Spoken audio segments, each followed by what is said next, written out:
어제 판결과 관련해서 발언하도록 하겠습니다.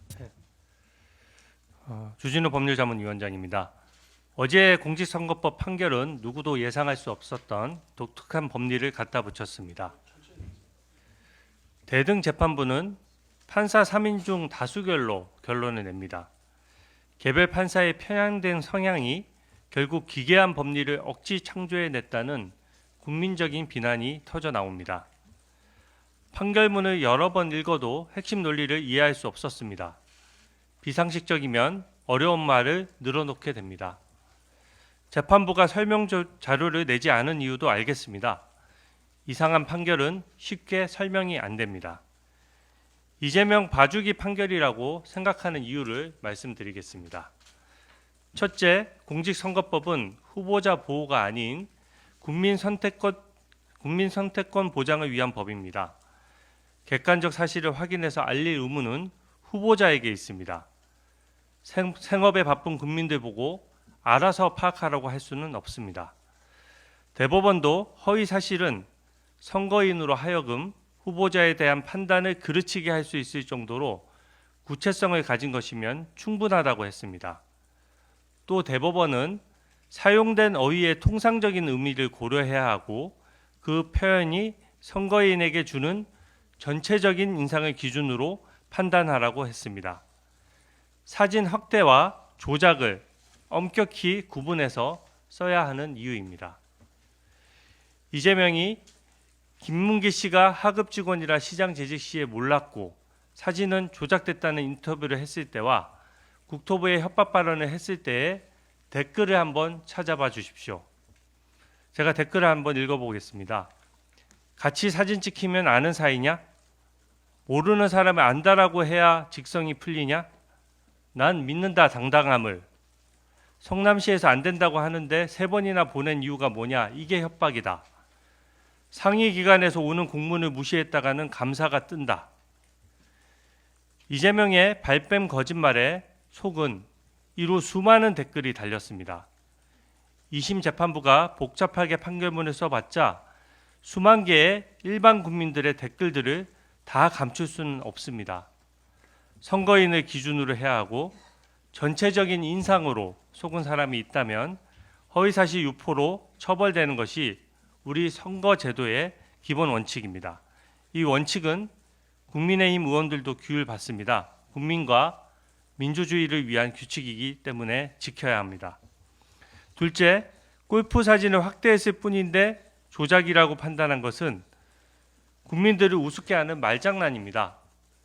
해당 사진을 제시한 것은 모자 부분을 확대해서 골프 볼 마커를 부각하기 위함입니다. 사진의 앵글을 보더라도 화질이나 볼 마크 표시에 빨간 동그라미 친 부분을 보면 국민 누구나 확대된 사진임을 알 수 있었습니다. 애초에 조작 논란이 있을 수 없는 사진입니다. 해당 사진이 제시된 것은 해외 출장 중에 골프까지 쳐서 김문기 씨를 모를 수 없다는 제보를 뒷받침하기 위한 것입니다. 그 사진을 보고 이재명이 조작됐다라고 말을 하면 국민들은 골프는 안 쳤구나 라는 인상을 받게 됩니다. 상당수 국민이 골프 치지 않았다고 인식하는 것입니다. 이재명이 김문기 씨와 함께 골프는 쳤는데 그 사진은 조작됐다 이런 말을 했다면 그 자체로 모순입니다. 누구나 그런 말을 할 리가 없죠. 그렇기 때문에 사진이 조작됐다는 표현을 하면 바로 그 순간 골프를 안 쳤는데 조작된 사진으로 공격하는구나 라는 오해를 하게 되는 것입니다. 댓글과 커뮤니티를 보더라도 골프 친 사진이 조작됐다는 말이 넘쳐났는데 속은 국민은 없다라는 법원의 판단을 누가 수긍할 수 있겠습니까? 마지막으로 백현동 인허가에 대한 국토부 협박 발언은 과장된 의견 표명에 불과하다라는 법원 판단은 상상도 못할 논리입니다. 그만큼 경도되었습니다. 발언의 전후 맥락을 한번 보십시오. 국정감사의 장은 이재명이 성남시장으로서 왜 특혜성 인허가를 해줬는지를 따져서 묻는 자리였습니다. 이재명 증인에게 사실관계를 묻고 답해서 국민에게 진실을 알리는 자리이지 이재명 증인의 의견을 듣는 자리가 아닙니다. 50m 옹벽, 자연 녹지에서 4단계 용도 변경, 임대 아파트 90%에서 일반 분양으로 전환한 것은 누가 봐도 특혜였습니다. 15m 법적 제한을 어겨서 준공조차 안 났습니다. 4단계 용도 변경은 전국에서 거의 유일한 사례입니다. 일반 분양으로 전환이 되면 업자는 수천억 원을 벌고 이재명 측근인 브로커 김인섭도 70억 원 이상을 챙겼습니다. 통상의 후보자였다면 이거 해명하느라 진땀을 뺐을 것입니다.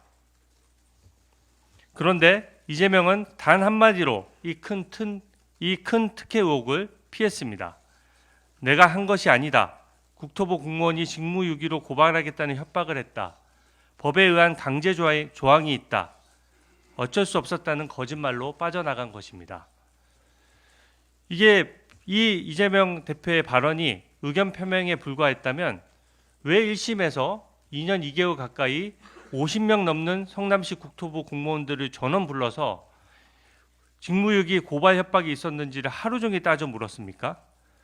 국민 앞에서 쇼한 재판이라는 지적을 받을 것입니다.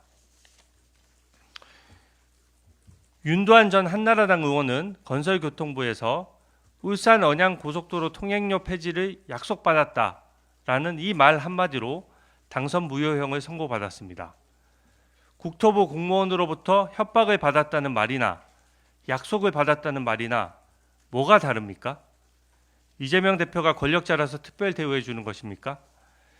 이재명 측은 협박한 공무원을 찾겠다며 증인 신청을 몇십 명이나 했었습니다. 이게 사실에 대한 발언이지 단순한 의견 표명이라고 할 수 있습니까? 이재명 대표는 무죄를 선고받았기 때문에 상고권이 없습니다. 상고장 제출기한 7일, 또 상고 이유서 제출기한 20일, 마지막 날에 서류를 내가면서 재판을 지연하는 것이 더 이상 불가능해졌습니다. 검찰이 즉시 서류를 내면 27일 가까이 대법원의 시간을 앞당길 수 있는 것입니다. 위중교사 사건은 아시다시피 영장 전담 판사와 1심 판사의 판단이 엇갈렸습니다. 또 공직선거법 사건도 1심 판사와 2심 판사가 동일한 증거를 채택하고도 법리만 바뀌었습니다. 법리를 바로잡는 데는 시간이 많이 걸리지 않습니다. 2심은 엉터리 판결입니다. 대법원은 이 사건처럼 증거가 충분할 때는 파기 재판도 할 수 있습니다. 조속한 판단을 강력히 요청합니다. 이상입니다.